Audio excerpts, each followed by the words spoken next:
Lorsque je rencontrai Didier Dumas, j'étais loin d'imaginer que les fantômes puissent être l'objet d'une recherche rigoureuse.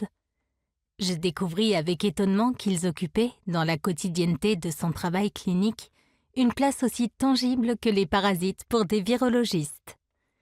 Et si d'ailleurs le psychanalyste les traque de son écoute, c'est qu'il joue un rôle tout aussi important que les microbes dans l'éclosion des maladies. Je tombais par hasard à la bibliothèque de mon quartier sur L'Ange et le fantôme. Ce livre rend compte du travail de 10 années passées dans un hôpital de jour auprès d'enfants psychotiques à déchiffrer dans l'histoire des lignées parentales l'origine des traumatismes continuant de les hanter.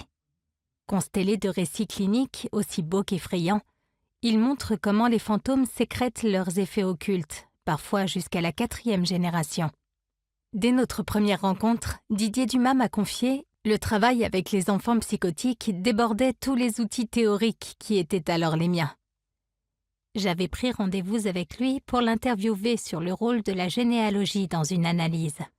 Mon but d'alors était de réaliser un dossier sur la recherche en psychanalyse pour la page science du journal Libération. Et j'étais d'autant plus curieuse qu'ayant suivi une cure de 13 années, à raison de 3 séances par semaine, j'estimais que la psychanalyse avec laquelle je l'avais faite était moderne, puisqu'elle s'était formée à l'école et à la pensée lacanienne. D'ailleurs, j'étais tout à fait satisfaite des résultats de ce long travail qui m'avait permis de me sentir mieux dans ma peau et d'entrer dans un dialogue durable avec ce que je croyais être les composantes les plus inconscientes de mon être.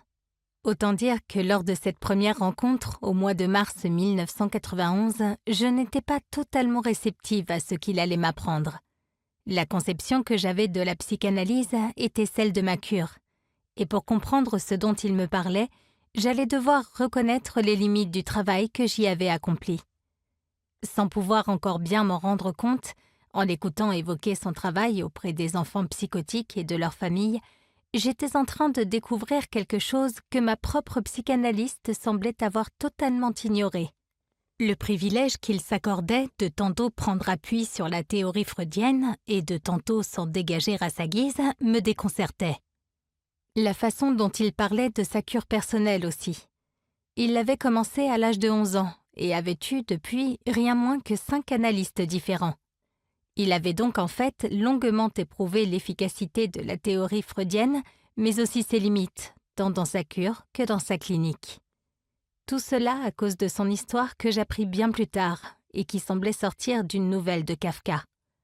Un père sans doute trop jeune qui ne pouvait désirer un enfant, une mère prenant pour deuxième époux un ancien déporté, tout est dit, ou presque. L'homme est fasciné par l'enfant de 4 ans qui vit à ses côtés.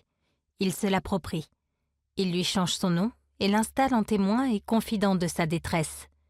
Le petit garçon se trouve confronté à une énigme que le sphinx lui-même aurait jugée à son goût. Comment soigner un père hanté par ce qu'il a vécu dans les camps ?